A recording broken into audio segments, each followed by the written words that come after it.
اس کے لیے کچھ نہ کچھ اپنی حد تک جو ہمارے پاس وسائل ہیں ہم نے ان کچھ دینے کی کوشش کی ہے. کل بھی ایک طیارہ گیا ہے, آج صبح بھی ایک طیارہ جی اسلام آباد سے گیا, ادھر C-130 امداد لے کر. کچھ ٹیم گئی ہے, کچھ ڈاکٹرز گئے ہیں, کچھ اس طرح کے ریسکیو ٹیمیں کو ارکان گئے ہیں.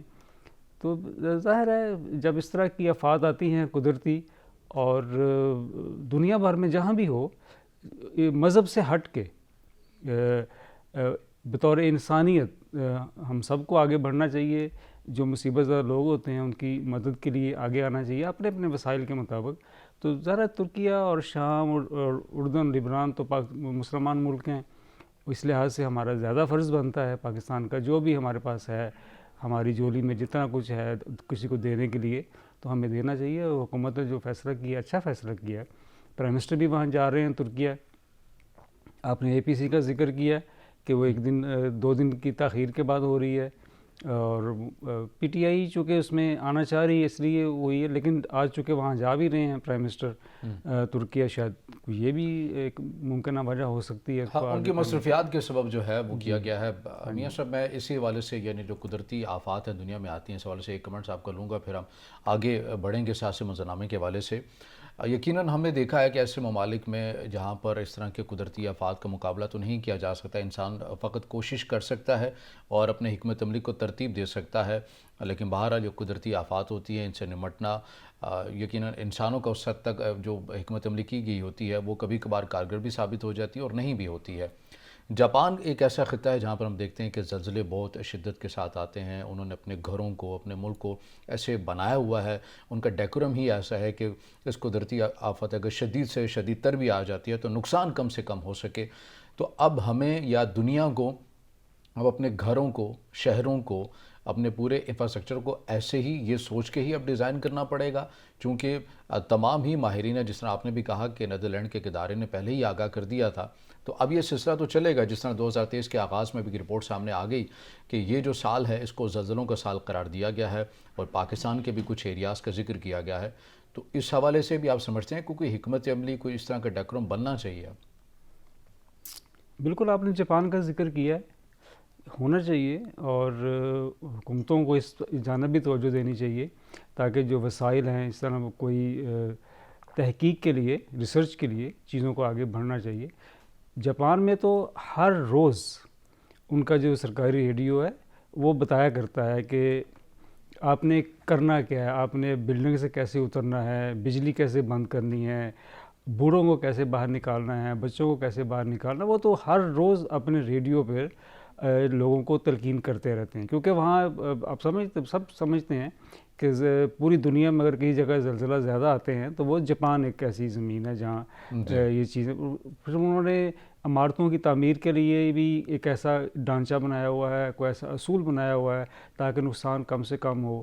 تو یہ دنیا میں جس طرح ہو رہا ہے, جتنی بھی قدرتی آفات ہیں ان کو ٹھیک ہے, ان کو میٹ تو نہیں کیا جا سکتا لیکن نقصان کم کیا جا سکتا. اس کے لیے انسان ہے کہ وہ اپنے ایسے منصوبے بنائیں جس سے اس طرح کے جو آفات آئیں یا قدرتی جو مشکلات آتی ہیں, مصیبتیں آتی ہیں, اس سے جانی نقصان جو ہے وہ کم از کم کیا جا سکے, اس کا اسکیل کم کیا جا سکے. یہ بات آپ کی بالکل درست ہے, اور پاکستان کے اندر بھی اس طرح ہونا چاہیے. NDM جو ہیں اس کو چاہیے کہ جو اس کو وسائل ملتے ہیں اس کو کرپشن کی نظر کرنے کی بجائے اس کو چیزوں کے اوپر لگائے, یا تو کوئی مشینری لے یا کوئی ایسا ادارہ بنائے یا ریسرچ کا ادارہ بنائے, نوجوانوں سے کام لے, ان سے پوچھے کہ آپ دنیا کی تحقیقات کو پڑھو اور پھر اس کا ایک ریسرچ پیپر تیار کرو, اس کو پھر پارلیمنٹ میں پیش کرو, حکومت اس کے مطابق کام کرے. یہ ہونا چاہیے. یہ بات آپ کی بالکل درست ہے کہ ہمیں اس طرف ضرور توجہ دینا ہوگی فیوچر میں بھی اور ابھی بھی.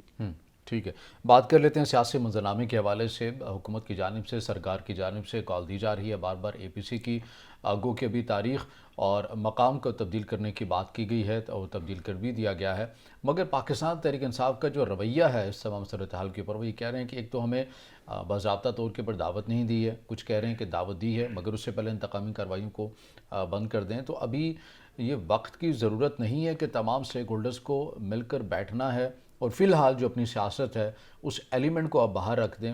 معاشی طور کے اوپر اور سیکیورٹی لحاظ سے جو ایک اہم پیش رفت ہونے جا رہی ہے اس کے اوپر تو کم از کم تمام اسٹیک ہولڈرز کو ایک پیج پر ہونا ضروری ہے. یہ پاکستان کی حکومت کی ضرورت نہیں ہے اے پی سی. یہ آئی ایم ایف کا ایک مطالبہ کہہ لیں یا اس کی ایک شرط کہہ لیں.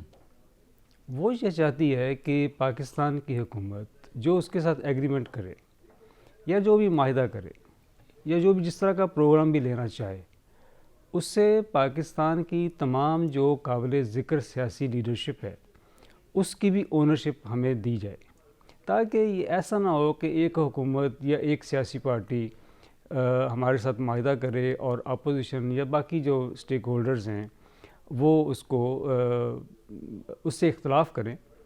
تو اس سے معاہدہ جو ہے یا پروگرام جو ہے وہ متاثر ہوتا ہے, جس طرح پچھلی مرتبہ ہوا. پاکستان تحریک انصاف نے آئی ایم ایس سے معاہدہ کیا, بہت مہنگا معاہدہ کیا تھا.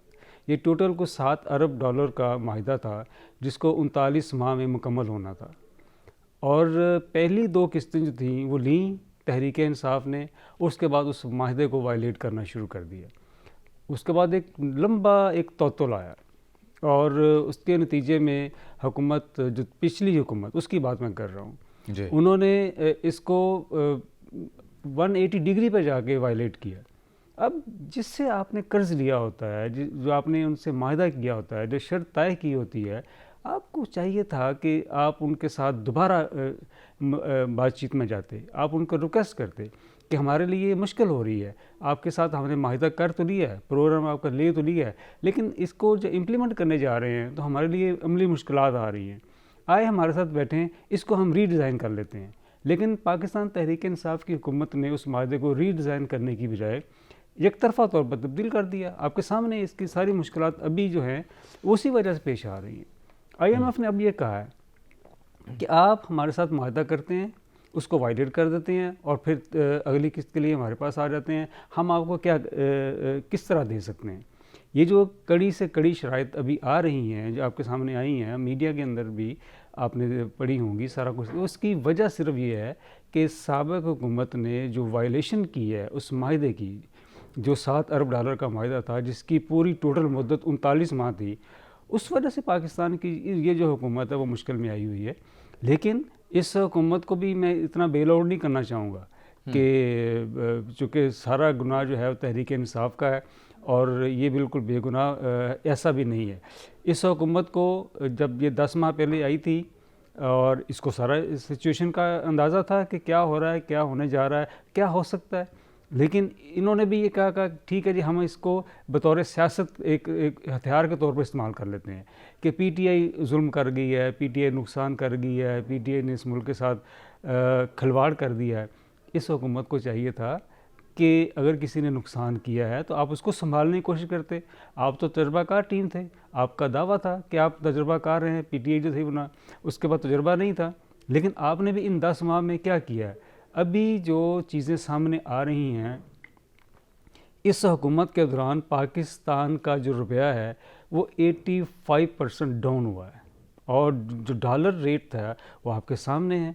اور پاکستان کی جو پارلیمنٹ کی آپ آمدنی, جو ارکان پارلیمنٹ ہیں, ان کی اگر آمدنی کا اندازہ لگائیں تو وہ اس وقت ان کے ٹوٹل جو اثاثے ہیں وہ 91 ارب ڈکلیئر ہوئے ہیں, جو ابھی الیکشن کمیشن میں ان کی جو ساری فگرز گئی ہیں.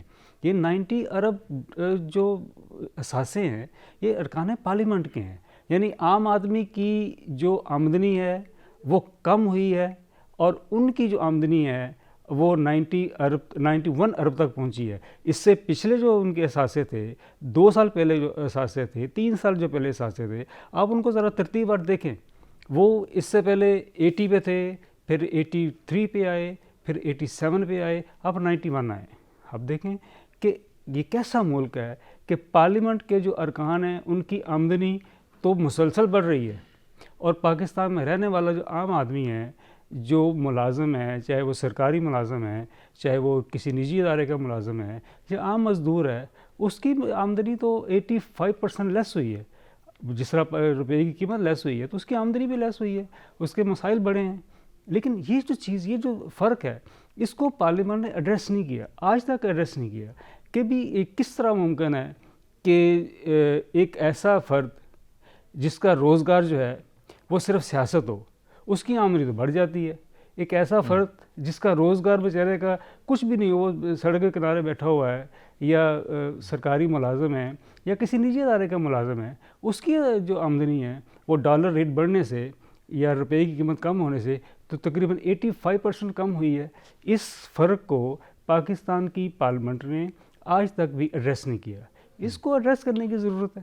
کیسے کیا جائے گا جب کہ خود اپنے مفادات اور خود ہی اپنے جو اثاثے ہیں، چیزیں ہیں، وہی بڑھ رہی ہیں، ترجیحات بنائی ایسی جاتی ہیں، چیک اینڈ بیلنس اپنے لیے نہیں ہے، باقی دیگر کے لیے ہو سکتا ہے ضرور. مگر میاں صاحب اس وقت جو چیلنج ہے، آئی ایم ایف کا وفد جو ہے وہ بار بار توانائی کے شعبے کے اندر کہہ رہا ہے کہ جو آپ نے سبسڈیز دے رکھی ہیں ان کو ختم کرنا ہوگا. حکومت کے لیے یہ چیز درد سر بھی بنی ہوئی ہے اور بتایا یہ جا رہا ہے کہ رکاوٹ بھی ابھی تک تکنیکی سطح کے جو مذاکرات جاری ہیں ان میں یہی چیز بار بار زیادہ آ رہی ہے.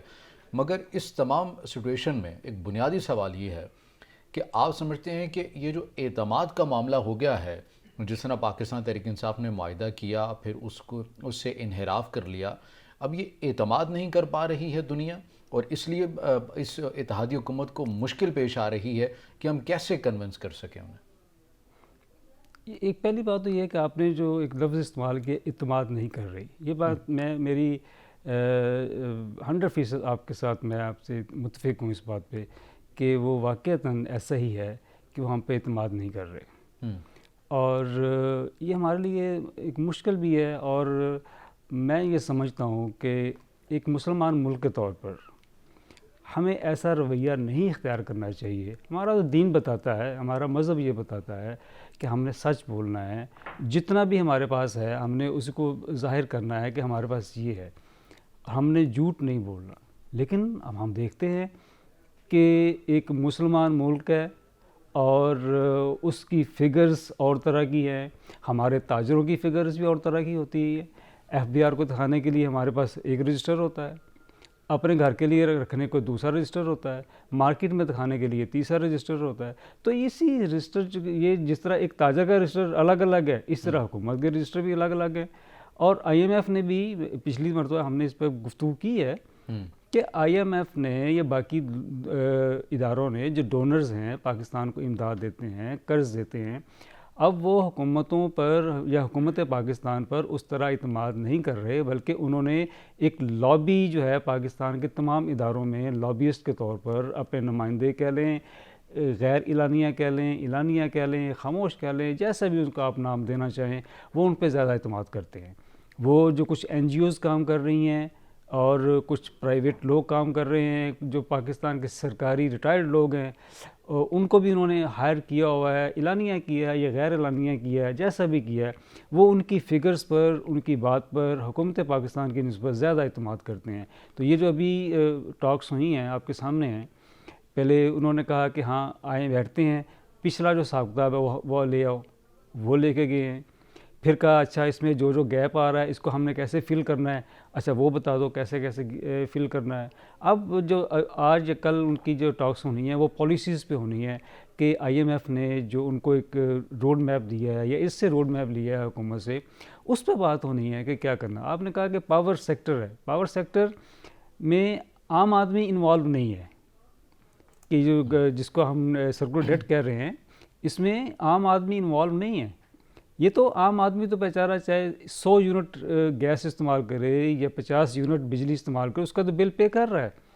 لیکن سرکاری ادارے ہیں جو بل پے نہیں کر رہے، نہ گیس کا بل پے کر رہے ہیں نہ بجلی کا بل پے کر رہے ہیں. پھر اس کے بعد جو سرکاری ادارے ہیں جو آپس میں جن کا لین دین ہے، وہ رقم ایک دوسرے کو نہیں دے پا رہے. اگر پی ایس او ہے تو اس نے پاور اسٹیشن سے پیسے لینے ہیں، پاور اسٹیشن ہے تو اس نے حکومت سے پیسے لینے ہیں. یہ حکومتوں کے جو ادارے ہیں یہ ان کا پرابلم چلا آ رہا ہے. جو آج کل کوئی کہہ رہے ہیں کہ اصل فگر تو میرے سامنے نہیں ہے، لیکن جو چیز سامنے آئی ہے وہ 29 کھرب تک یہ پہنچ چکی ہے چیز. اب اتنی بڑی رقم ہے، ان کے آپس کے ہی لین دین ہے. اس میں عام آدمی تو بیچارہ ہر ماہ اپنا بل پے کر رہا ہے بجلی کا، اور جہاں چوری ہو رہی ہے بجلی کے بل کے حوالے سے بھی، چونکہ اس مذاکرات کے اوپر تکنیکی سطح کی جو مذاکرات ہو رہے ہیں اس کے اوپر بات کی گئی ہے ریکوری کے حوالے سے، یہ سوال بھی میں آپ کے سامنے رکھوں گا، مگر ناظرین بریک کا مجھے کہا جا رہا ہے، بریک کے بعد جب واپس آئیں گے تو یہیں سے گفتگو کا آغاز کریں گے جو آئی ایم ایف کی جانب سے بجلی کے بلز کے حوالے سے جو بات کی گئی ہے۔ ہمارے ساتھ رہیے گا۔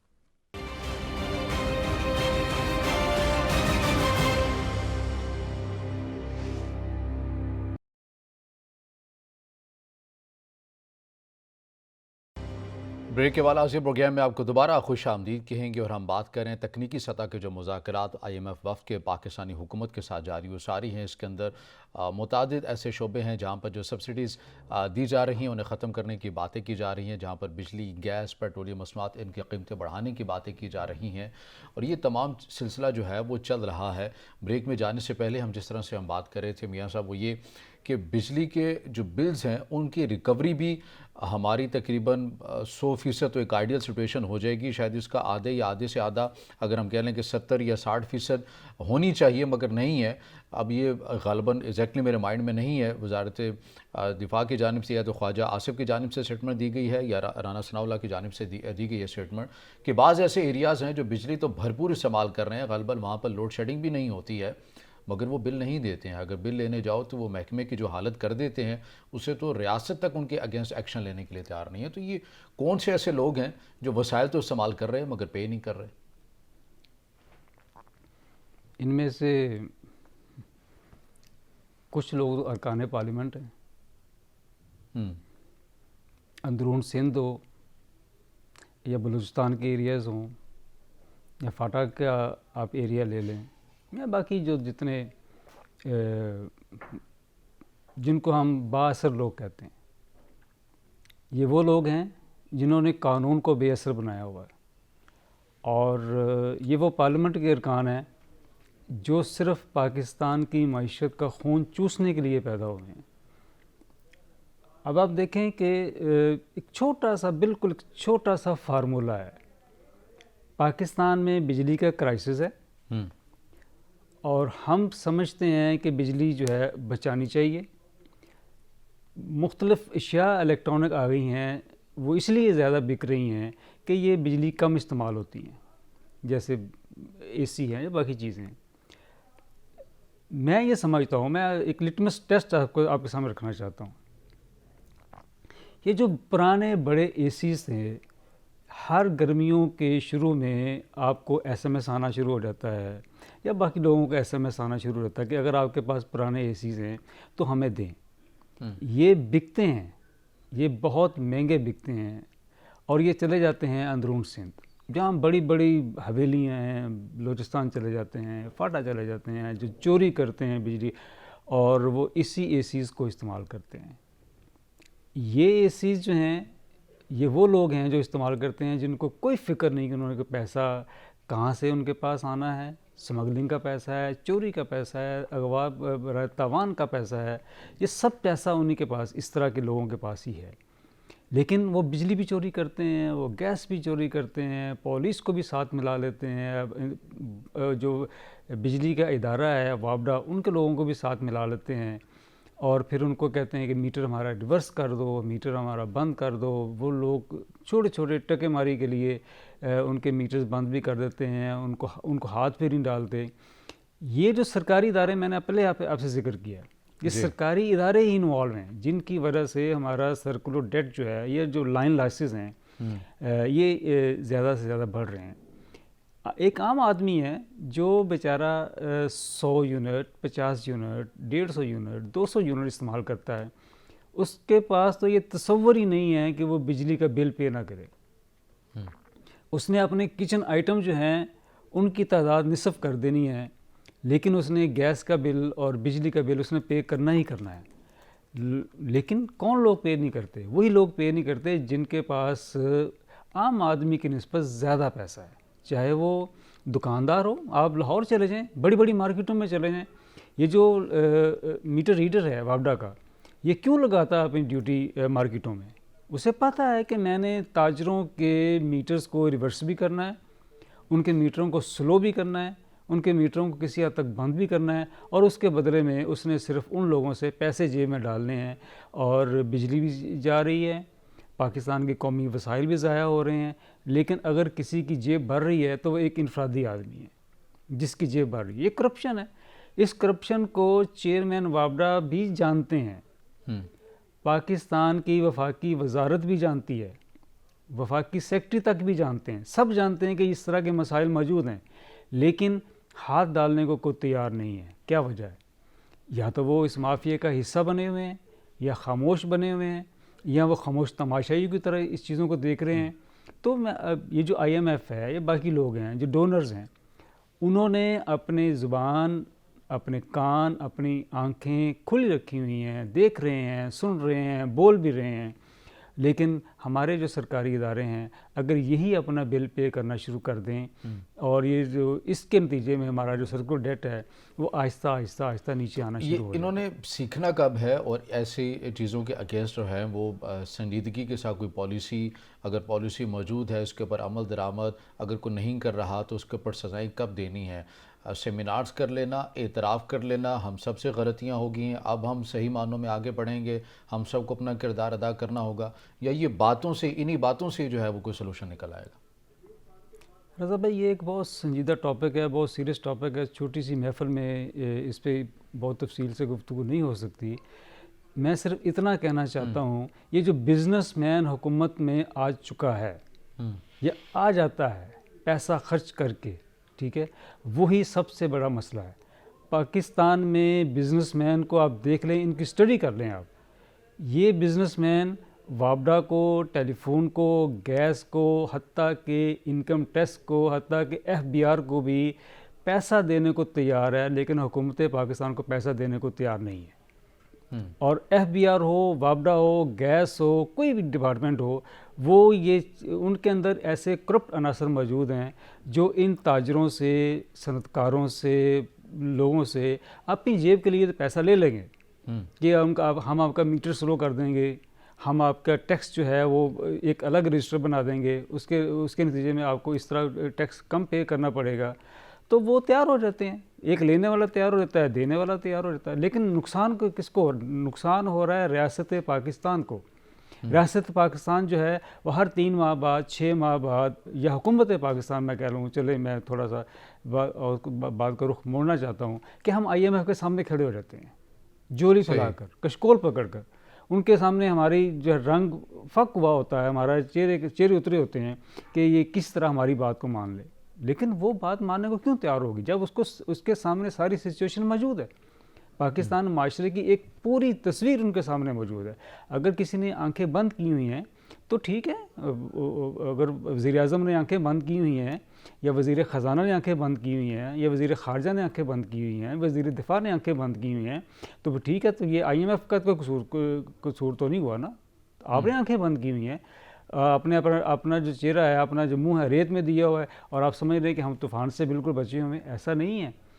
یہ جو میرا اپنا اندازہ ہے، جو چیزیں ہم دیکھ رہے ہیں، آئی ایم ایف کے ساتھ اگر آپ نے اس ایگریمنٹ کو وائلیٹ کیا تو آپ کے لیے آپ ذمہ دار ہوں گے، یہ پی ڈی ایم حکومت ذمہ دار ہوگی کہ وہ پاکستان کو ایک اندھے کنویں میں پھینکنے کی، یہ پی ڈی ایم ذمہ دار ہوگی۔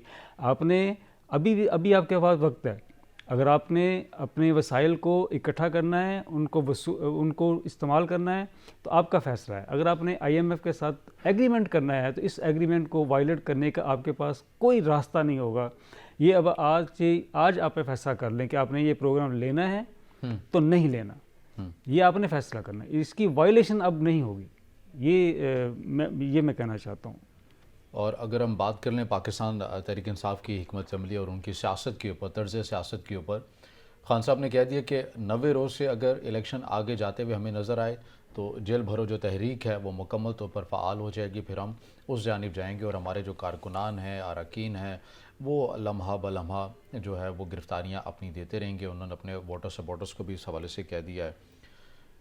آپ چونکہ بڑی ان تمام چیزوں کو، ایک سیاست کو جانتے ہیں، اس تاریخ کو جانتے ہیں، ایسی تحریکوں کے نتائج کیا ہوتے ہیں، کوئی میننگ فل ہوتی ہے جب بھی کوئی سیاستدان، کسی پارٹی کا چیئرمین ایسی تحریکوں کی بنیاد رکھتا ہے، مقاصد کیا ہوتے ہیں اور وہ ان مقاصد میں کامیاب کس حد تک ہوا ہے. میں آپ سے یہ چاہوں گا کہ ماضی کے دریچوں میں سے اگر کوئی ایک آدھ ایگزامپل جو موجودہ تناظر میں فٹ آتی ہو. جب بھی آپ تحریک انصاف کی حکمت عملی کی مجھ سے بات کرتے ہیں تو ایسے ہی میرے چہرے پہ مسکراہٹ آ جاتی ہے. اچھی بات ہے, کوئی تو وجہ ہے مسکراہٹ کی آپ کی. اور جی کرتا ہے کہ میں عمران خان صاحب کو یہ کہوں کہ اگر آپ کو لٹریچر, اگر آپ کو تاریخ, یا اگر آپ کو کوئی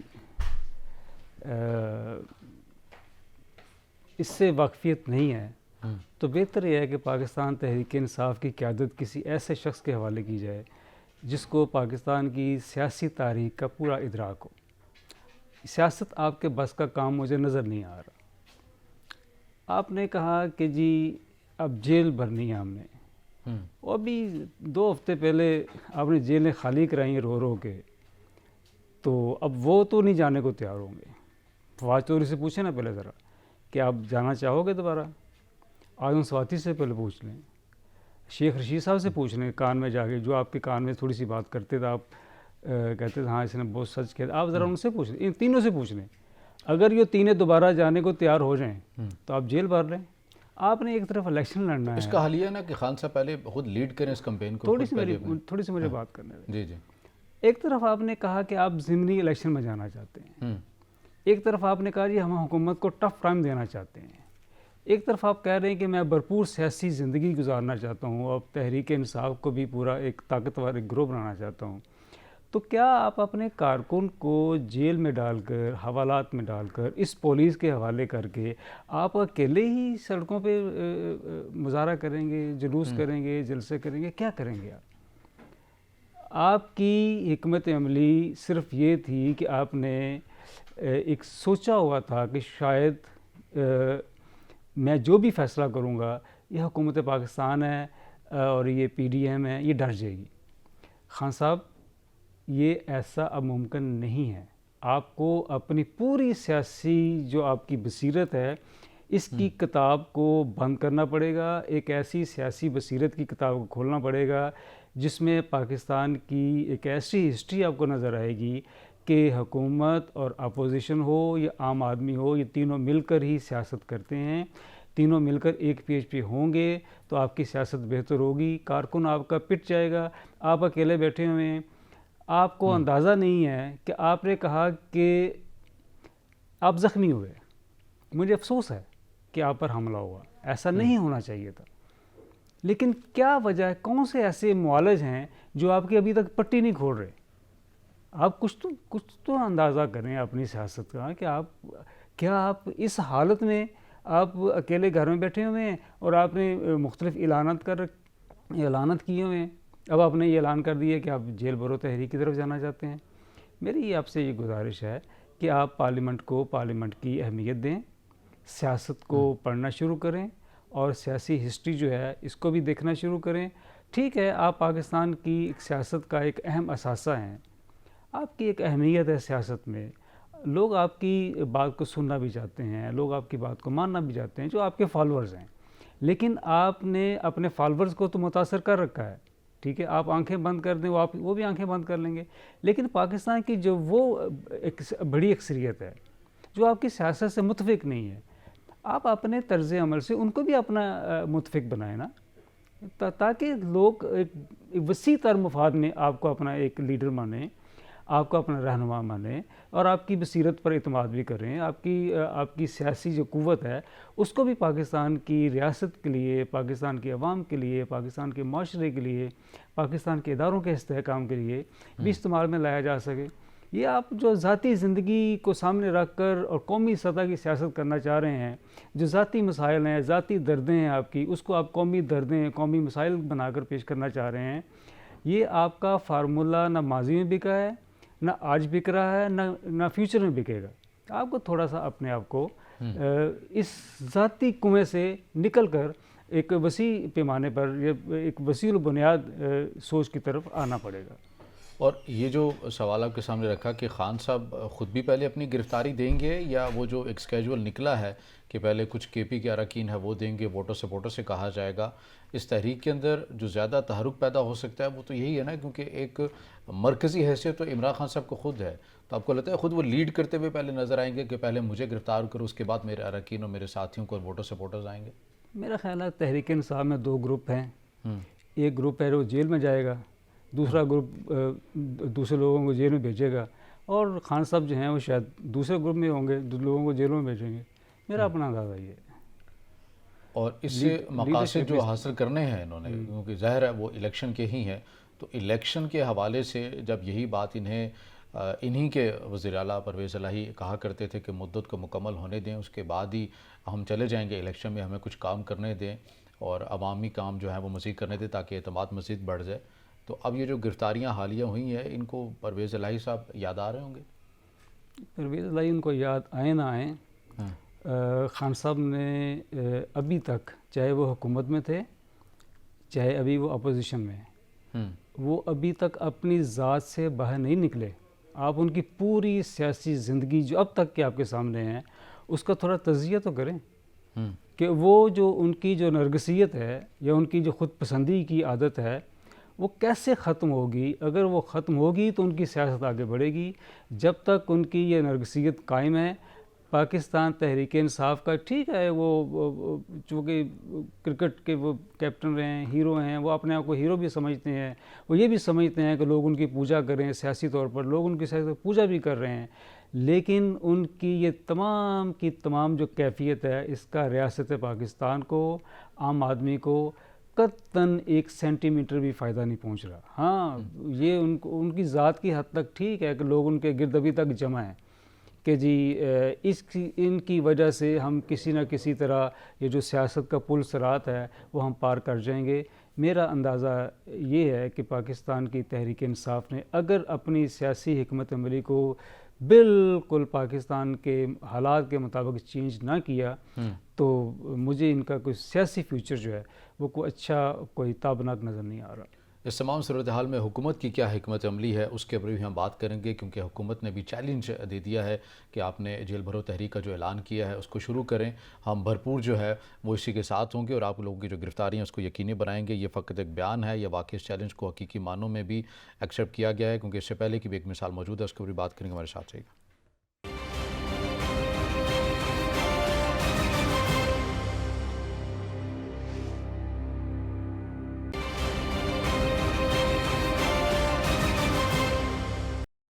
بریک کے بعد ناظرین پروگرام میں آپ کو دوبارہ خوش آمدید کہیں گے۔ پاکستان تحریک انصاف کی جانب سے جو جیل بھرو تحریک کا اعلان کیا گیا ہے، 90 روز کے اندر اگر انتخابات نہیں ہوتے تو اس تحریک کو ایک میدانی صورت میں اس کو اتارا جائے گا اور اپنے کارکنان ووٹر سپورٹرز کو کہا جائے گا کہ آپ جیلوں میں جائیے، گرفتاریاں اپنی دیجیے تاکہ دباؤ بڑھے اور حکومت وقت جو ہے وہ الیکشن کروانے کے اوپر مجبور ہو جائے۔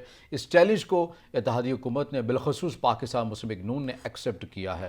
میاں صاحب معاملہ یہ ہے کہ اس سے پہلے یہ کہا جاتا رہا کہ جلد انتخابات کا مطالبہ تھا پاکستان تحریک انصاف کا، اس میں نون لیگ تو یہ کہتی ہوئی نظر آئی کہ اگر آپ انتخابات کروانے میں اتنے ہی سنجیدہ ہیں تو کے پی اور پنجاب کی اسمبلی کو تحلیل کر دیں، ہمارے پاس کوئی آپشن نہیں بچے گا جلد انتخابات کروانے کے لیے۔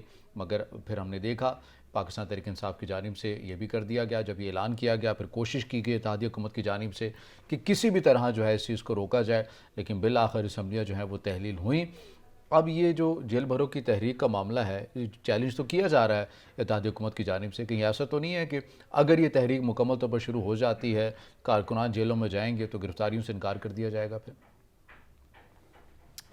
دیکھیں، آپ نے حکومت، پی ڈی ایم اور اپوزیشن جو اس وقت ایک بڑی اپوزیشن کے طور پر موجود ہے، پی ٹی آئی، دونوں کا آپ نے ایک موازنہ جو ہے وہ لینے کی کوشش کی ہے۔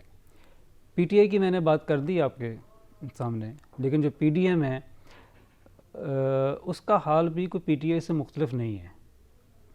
یہ تھوڑا سا فرق یہ ہے کہ وہ چونکہ اپوزیشن میں ہے، یہ حکومتی بینچوں میں بیٹھے ہوئے ہیں، اس کے بعد بھی حکمت عملی نہیں ہے، اس کے بعد بھی حکمت عملی نہیں ہے کہ ہم نے کیسے ملک کو چلانا ہے، کیسے حکومت کو چلانا ہے، کیسے عام آدمی کی فلاح کرنی ہے۔ اگر ہمیں موقع مل ہی گیا ہے، یہی حکومت جب P T I petroleum prices بڑھاتی تھی, گیس پرائسز بڑھاتی تھی, بجلی کے پرائسز بڑھاتی تھی, تو یہی چیختی تھی اپوزیشن کہ جی حکومت غلط کر رہی ہے, اس کو عوام کا احساس نہیں ہے.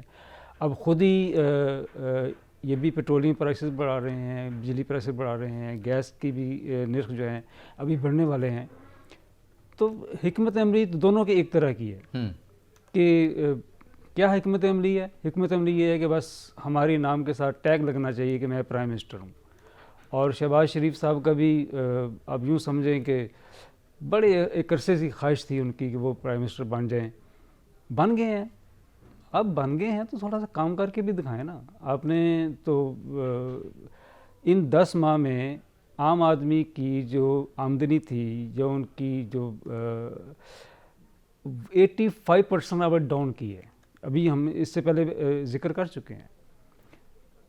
ان 10 مہینوں میں پاکستان کی جو فی کس آمدنی ہے وہ $197 کم ہوئی ہے. پی ٹی آئی کے دور میں جتنے بھی برے حالات تھے, کرونا جیسے بھی حالات بھی تھے, لیکن پر کیپیٹا انکم جو تھی اتنی ڈاؤن نہیں ہوئی تھی. ان 10 ماہ میں تو آپ کے سامنے ہے یہ ساری سچویشن.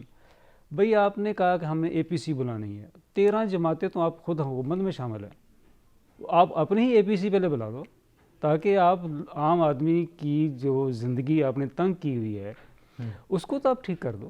لیکن آپ نے کہا کہ نہیں, آپ کو فکر ہی نہیں ہے. آپ کو فکر صرف اتنی ہے کہ آپ نے جب آپ نے صبح اٹھ کے ٹی وی سننا ہے یا اخبار پڑھنا ہے تو آپ نے یہ دیکھنا ہے کہ میں نے عمران خان کے کس سوال کا جواب دینا ہے, کس بیان کا جواب دینا ہے.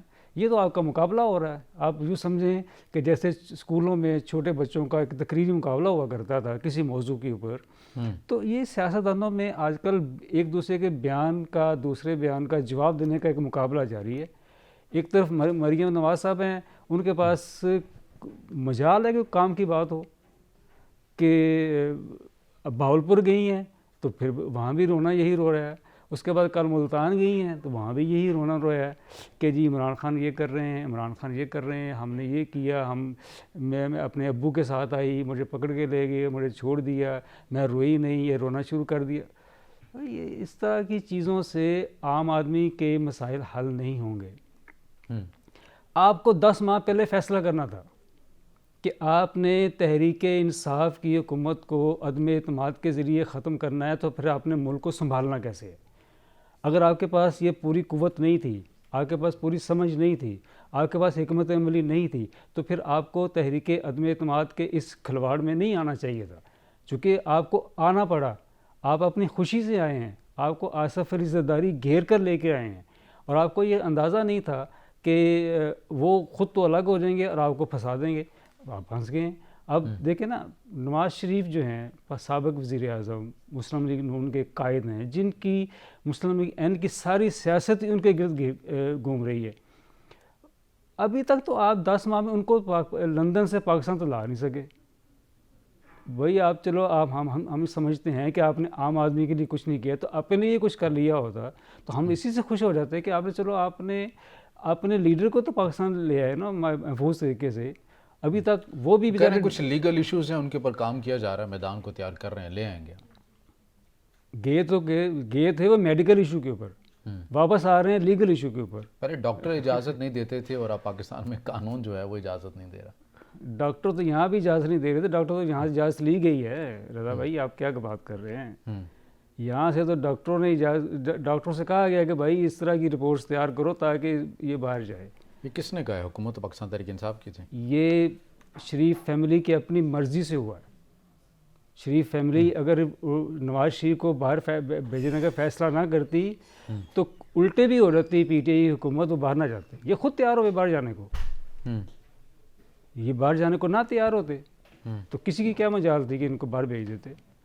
یہ خود تیار ہوئے ہیں. کیسے تیار ہوئے ہیں, کیوں تیار ہوئے ہیں, یہ شریف فیملی کے اندر کی کہانی ہے.